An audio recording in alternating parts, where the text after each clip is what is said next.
Mental health is the state of mind that you're in, the health of your brain, the ability to function mentally and psychologically.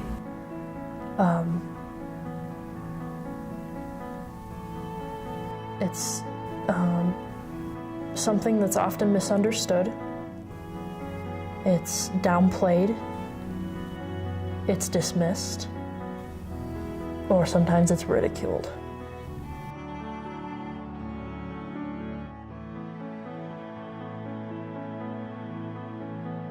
Yeah, the good is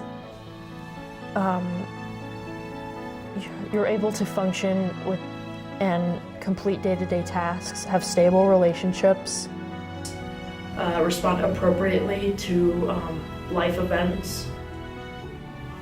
You're able to just be content and not overthink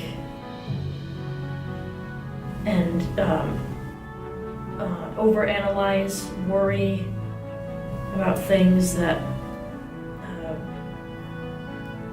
maybe be irrational. Good mental health, the way to sustain good mental health is through coping skills. Whether it's aromatherapy, taking a hot bath, going for a run, or some other form of exercise. Eating healthy is a big one. Cutting down on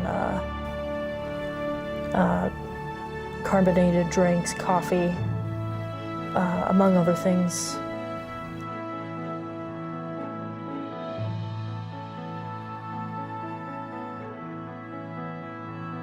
The bad is when you are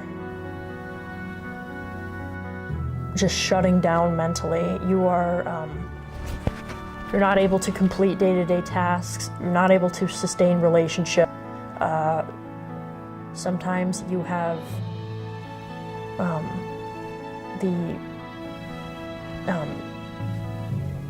sometimes you struggle to concentrate, pay attention to what's going on around you because you're constantly thinking about all the negative things regarding life. You're thinking, okay, am I worth it at all? For everybody it's different, but you're just, sometimes you just grow numb to the world around you, or you grow oversensitive to the world around you. And just the simplest tasks like brushing your teeth can be challenging. The ugly is where you start to question your existence. The ugly is where you just want to shut down forever. You just want to end it all because the thought that you just may be an inconvenience or a negative person in somebody's life is just unbearable to you. There are many ways to get help. One of them is CBT, cognitive behavioral therapy, which is one-on-one therapy with a licensed therapist. And usually they're local. You just call up a psychiatric office and they'll be able to take you in. Usually they give you like thought-provoking questions. They'll ask you questions about how it came about and your symptoms, and talk to you about coping skills. And there's also DBT, which is dialectical behavior therapy, which is a group therapy, and you also basically learn interpersonal, emotional skills, and just general life skills. It's basically just, the therapy is to help you get into a habit of those skills, to just help you function day to day. And it's tremendously helpful. It's helped many, many, many people. Well, I had a pretty happy childhood for the most part. I got excited very easily by events such as birthdays, even if it's just going out to dinner, going on vacation, visiting family. I really knew how to enjoy life. I also loved to draw. Drawing was my life. I was motivated. I also noticed that I always brought up negative subjects when I talked to my parents or talked to my mom. I said, "Hey, did you hear about this?" And she said, "Che, why are you always talking about bad stuff?" And I didn't think much about it at the time, but I realized later on, hang on, I think that was my subconscious coming out and saying, "You've got a problem. Like, your depression and anxiety, they're coming up. It's just you haven't realized. You just didn't realize it at the time." And eventually when I was 9, that's when I really started to stress out. Yes, I was still excited by things. I was still, I still got happy at times, but I was so anxious. When it came to schoolwork, I would cry. I would always feel like I had to walk on eggshells around my parents. It really didn't help that my parents had a short temper. So if I made a mistake, they'd yell at me, and I would just be thinking about it for days and days.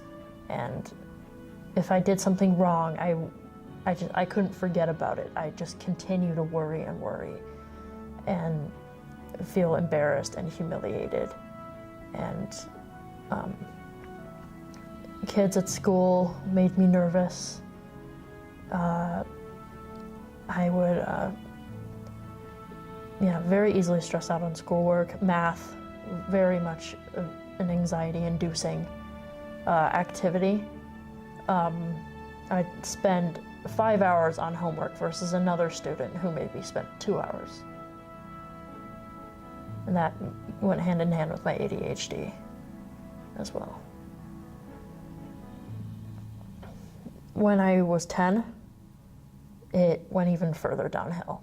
I slowly just stopped drawing. I was losing interest in drawing. A lot of things that I used to enjoy, I didn't enjoy nearly as much. I didn't enjoy my birthday as much. I didn't enjoy going on vacation, visiting family, and plenty of other things. I was like, why aren't I looking forward to it? Why aren't I enjoying it? Why don't I have like this childlike excitement that I had before? Like, what's wrong with me?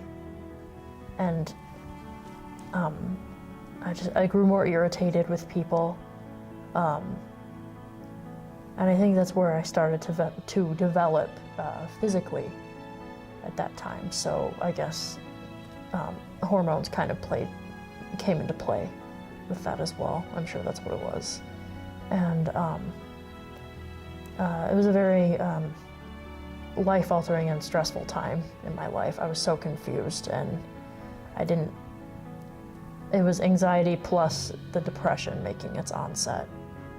I just was not, I was worried as to why I wasn't having all these pleasant feelings that I had before, or why I just didn't care to draw as much anymore, or why I didn't care about the things I previously cared about. 5th grade, it was the same, but it also got just slightly worse. I felt a little embarrassed by certain things. I still felt the need to walk on eggshells around my parents. I still didn't want to draw anymore. I experienced a lot of thoughts I didn't want to have, and I just had this icky feeling inside. It continued on through to my early adolescence, where I felt so empty inside. I was depressed about topics that I hadn't been depressed about before, and I was just, one of the lowest moments of my life was when I was 14, severely bullied, and that's where I just hit rock bottom in terms of anxiety and depression. One night I had enough, and I attempted to end my life. I had the intention of dying that night. I played a piano version of a song and said, okay, this is the last song I'm gonna hear before I die. I played it, I waited, only to wake up the next morning and it didn't work. I continued to engage in that behavior. It also was giving me a rush. So I wanted the rush as well as wanting to die. So I continued doing that at school. I was doing that in other places as well. I confided in some friends about it. One told her parents, who told the teachers, so the teachers kept an eye on me. Eventually, they told my parents, and my siblings. My sibling was, they were distraught, and it really hurt them. It didn't just hurt me, it hurt the people around me.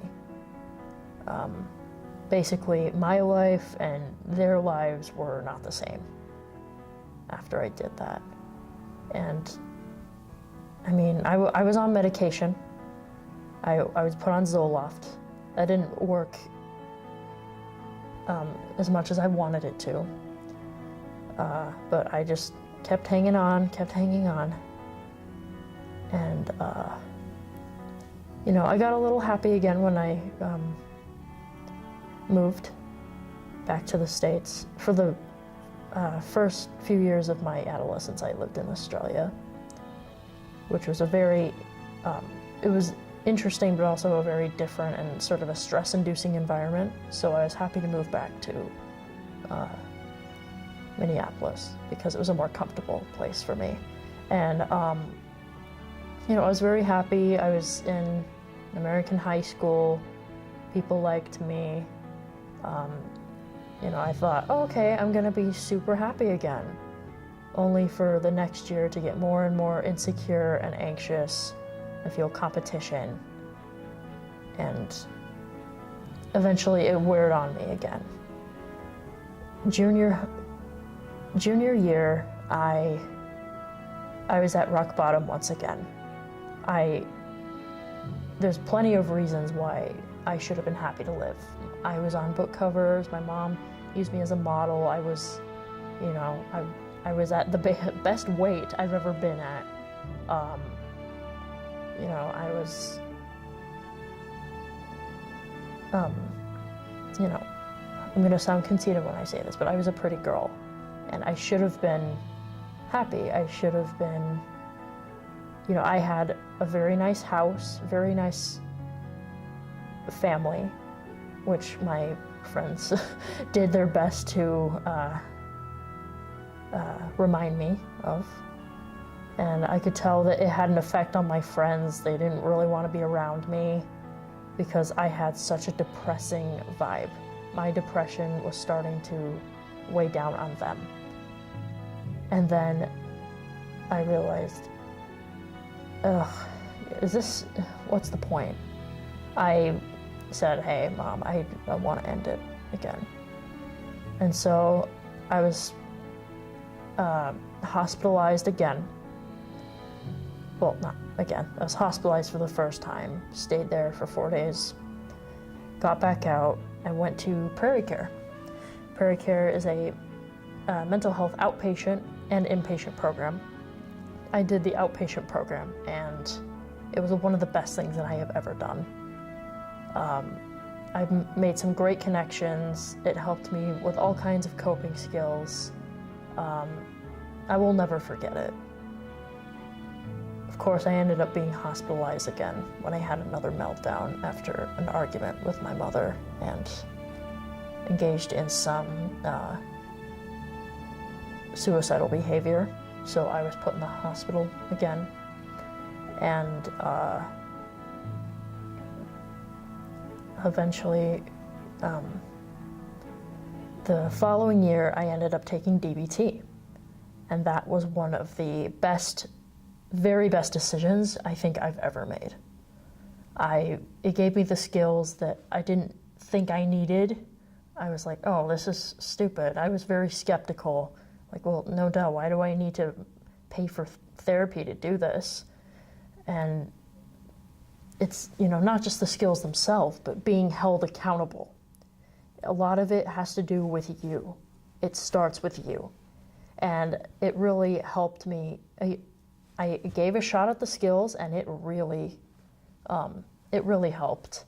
It just helped me alter my brain. I had been on several different kinds of medications and antidepressants, but DBT was ultimately what saved my life. And now, in this day and age, I want to live more than ever. I realized just how much of a problem it would be if I was gone. And I realized no matter how much of a pickle I'm in, I gotta keep going.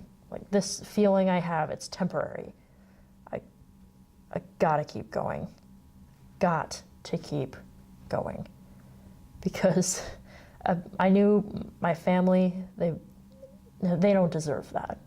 Yes, my parents have their issues. Yes, my siblings and my relatives and everyone else, the friends, they all have issues, but it's not going to do anyone any good. I had a friend who took his life, and it has just destroyed his family. Why would I want to do that to others? Why would I want to do that to the people around me?